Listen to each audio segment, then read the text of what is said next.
आओ हुजूर रहमत आलम सल्लल्लाहु तआला अलैहि वसल्लम के उस दरबार की लज्जत में देना चाहता हूँ। इसीलिए इस बात पर मैं बार बार तवज्जो दे रहा हूँ। फिर के गली गली तबाह, ठोकरें सबकी खाई क्यों, कब तक ठोकरें खाओगे ऐ नौजवानों, कब तक उसकी गली में इसकी गली में कहां कहां मांगोगे, कहां कहां किससे किससे बात करोगे। एक गली की तरफ आ जाओ जो हर गली से आजाद करती है। दूसरों के मंगता बनने से बेहतर है आमीना के लाल के मंगता बन जाए। उस नबी पाक की गुलामी जो हजार आजादियों से अफजल है।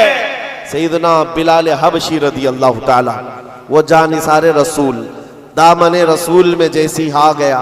जानते हो हजरत बिलाल हबशी रज़ियल्लाहु ताला ने कई सालों तक जख्म उठाए और बच्चा बच्चा उनके मुतालिक जानता है। मक्का की गलियों में उनके पैरों में रस्सी बांधकर औबाश लोगों के हाथ में दिया जाता और वो बदमाश लड़के आपको मक्का की गलियों में रस्सी में पांव में रस्सी बांधकर खींचा करते थे।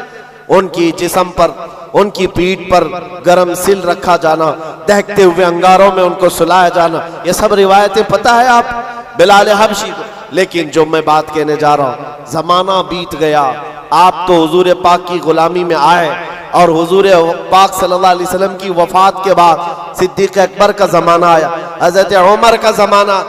मेरे अजीजों, आपको एक बात बताऊं, जब मजलिसे अमीरुल मोमिनीन हजरत उमर फारूक रज़ियल्लाहु ताला अन्हु में हजरत बिलाल हाजिर होते, बिलाल उनकी कैफियत क्या थी, वो भी मक्का के गुलाम थे, हबशी गुलाम।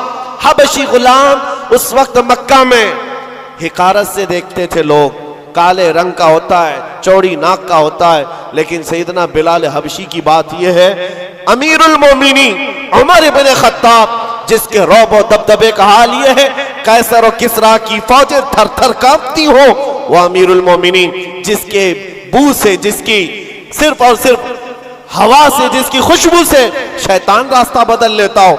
जब बिलाल हबशी उनकी महफिल में आते तो क्या कहकर पुकारते जानते हो?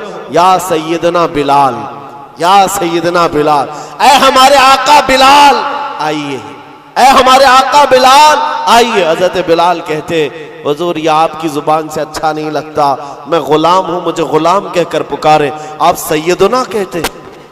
कौन कह रहा है सैयदना? उमर इब्न खत्ताब। किसको कह रहे? बिलाल हबशी को। सैयदना बिलाल आइए। हजरत बिलाल जब कहते अमीरुल मोमिनीन, आप ये ना कहें सैयदना, मुझको गुलाम कहकर पुकारे। हजरत उमर क्या कहते थे? आइए आपको मैं बताऊं क्यों सैयदना बिलाल कहकर पुकारता हूं। आप अपना जुब्बा उठाएं। जब वो जुब्बा उठाते, उनकी पीठ पर जो दागे हुए निशान थे, हजरत उमर उसको बोसा लेते थे और चूमते थे और कहते, ऐ बिलाल, जो रसूलुल्लाह की मोहब्बत में जख्म तुमने खाए, वो जख्म हमने नहीं खाए हैं। जिसको हो दर्द का मजा, नाज़े दवा उठाए क्यों। अजीजा ने गिरामी वक़ार, मकाम और मर्तबे में वही बुलंद था जो दरबारे रिसालत मुआब का और उस गली का गधा बनकर के पूरी जिंदगी गुजारता रहा। एक दो नहीं, कई मिसालें आपको मैं बताऊं। एक साहबी हैं मुसअब बिन उमैर, ये रसूल पाक सल्लल्लाहु ताला अलैहि वसल्लम के एम्बेसडर कहलाते थे, तर्जुमाने रसूल थे, सफीरे रसूल थे। इनकी कैफियत क्या है? अल्लाहु अकबर। तारीख में लिखा है, ये 27 साल के कड़ियल जवान और मक्का में ऐसे लिबास पहनते थे कि रेशम का लिबास, इनका लिबास मशहूर था। और मक्का की गलियों में जब घूमते थे, इनका इतर जो लगाते, पूरी गलियों में खुशबू आती। महंगा लिबास पहनते, महंगा अतर इस्तेमाल करते। दामने मुस्तफ़ा से जब वाबस्ता हुए, ये मुसअब बिन उमैर, उनकी माँ भी काफिरा है, बाप भी काफिर है और सख्त तरीन दुश्मनाने रसूल है। शुरू में आपने अपना इस्लाम छुपाए रखा। चंद दिनों के बाद एक दिन उस्मान बिन तलहा ने देख लिया, जो कलील बरदार काबा थे, जाकर इनकी माँ से कहा, तू क्या घर पर बैठी रहती है, तेरा बेटा तो मोहम्मद के दीन को इख्तियार कर चुका है। माँ को इतना बुरा लगा ये जुमला। जब मुसअब बिन उमैर आए तो उनसे पूछा कि क्या तुमने मोहम्मद अरबी का दीन कबूल कर लिया है? आपने बरजस्ता कहा, हाँ, उस रसूल पाक सल्लल्लाहु अलैहि वसल्लम के दीन में दाखिल हुआ जो बंदों की इबादत से निकालकर खालिक की इबादत की तरफ ले जाता है। आपका ये जुमला माँ बाप को शाक गुजरा, मारना शुरू किया, इतना मारा जख्मी कर दिया। उसके बाद मुसअब बिन उमैर घर से निकले, रोज मार खाते थे, रोज अपनी माँ से भी और अपने बाप से भी कोड़े भी खाते थे। दरबारे रसूल में जब आते तो जख्मी हालत में आते, कपड़े भी उनके जख्मों से फटे हुए होते। हुजूर पाक सल्लल्लाहु अलैहि वसल्लम ने फरमाया, मुसअब तुम यहाँ से हबशा चले जाओ, हबशा हिजरत करके चले जाओ। माँ बाप वतन सब छोड़कर हबशा की तरफ चले गए। चंद महीने वहां रुके, वापस आए, फिर दोबारा हबशा की हिजरत किया। नबी करीम सल्लल्लाहु ताला अलैहि वसल्लम का ये जानिसार हिजरत पर हिजरत करता रहा। एक वक्त ऐसा आया था कि नबी पाक सल्लल्लाहु ताला अलैहि वसल्लम ने मदीने हिजरत करने से पहले अपना सफीर बनाकर किसी को भेजा था, तो मुसअब बिन उमैर थे। मदीने आए थे, गली गली में जाते थे, घर घर को खटखटाते थे। एक साल के अंदर 73 सहाबा को मदीने के वो हुजूर के पाक की बारगाह में लाकर गुलाम बना दिया था। नबी पाक सल्लल्लाहु ताला अलैहि वसल्लम के दरबार के ऐसे गुलाम बनाए, आम लोग नहीं है। साद बिन उबादा, साद बिन मुआज, ये अंसार कबीलों के सरदारों को इस्लाम पहुंचाने वाला वो कड़ियल जवान। मैं बात किस लिए कर रहा हूं, सुनो जरा, जिंदगी थोड़ी सी मुझे बतानी जरूरी है। वो मुसअब बिन उमैर जो रेशम का लिबास पहनता, जो महंगे ऊद और अतर इस्तेमाल करता, दामन मुस्तफा में आया है, हिजरत पर हिजरत है, वतन छूटा है, कभी हबशा के चक्कर, कभी अफ्रीका के चक्कर, और उसके बाद कभी यसरब, यहाँ पर आप आकर आबाद होते रहे। जब रसूल पाक सल्लल्लाहु ताला अलैहि वसल्लम मदीने तशरीफ लाए थे, अल्लाहु अकबर, इस्तिकबाल करने वालों में सबसे आगे बढ़कर मदीने वालों को जो बताया था, कौन था जानते हो आप? हुजूर जब तशरीफ ला रहे थे, मदीने आ रहे थे, हजरत अबू बकर सिद्दीक अपना कुर्ता उठा करके लोगों के यानी हिला हिला कर झंडा बनाकर बता रहे थे, हुजूर पाक सल्लल्लाहु ताला अलैहि वसल्लम ये मेरे आका हैं। मुसअब बिन उमैर ने मदीने वालों को दूर से देख करके बताया था कि जो कपड़ा हिला रहा है वो रसूलुल्लाह का गुलाम खास है, और जो चमकदार चेहरा मदीने में तुलू हो रहा है वो मोहम्मद रसूलुल्लाह का है। मुसअब बिन उमैर ये मदीने तैयबा में सफीर इस्लाम है, सफीर रसूल है। थोड़े दिनों की बात है मेरे अजीजों, जैसे ही हुजूर तशरीफ लाए, जानते हो हुजूर के पास जिस वक्त वो आए थे मदीने में, मेरे आका सल्लल्लाहु अलैहि वसल्लम की आंखों में आंसू आ गए मुसअब बिन उमैर को देखकर। किस वजह से? सहाबा कहते हैं मुसअब बिन उमैर के पूरे जिस्म में पहनने के लिए कोई कपड़ा नहीं था, एक बकरी की खाल को लपेट करके उस पर कांटे लगा लिए थे, बकरी की खाल, और जगह जगह से वो भी फटी हुई है। वो पहन करके हुजूर के बारगाह में आए। मेरे आका सल्लल्लाहु अलैहि वसल्लम उन्हें देखकर रो पड़े। लोगों से कहा, जानते हो ये मेरा मुसअब, ये मक्का की गलियों में जब चलता था, इसके अतर की खुशबू पूरी गलियों में होती, सबसे महंगा लिबास पहनता, रेशम का लिबास पहनने वाला मुसअब बिन उमैर आज बकरी की एक खाल में अपना जिस्म छुपा रहा है।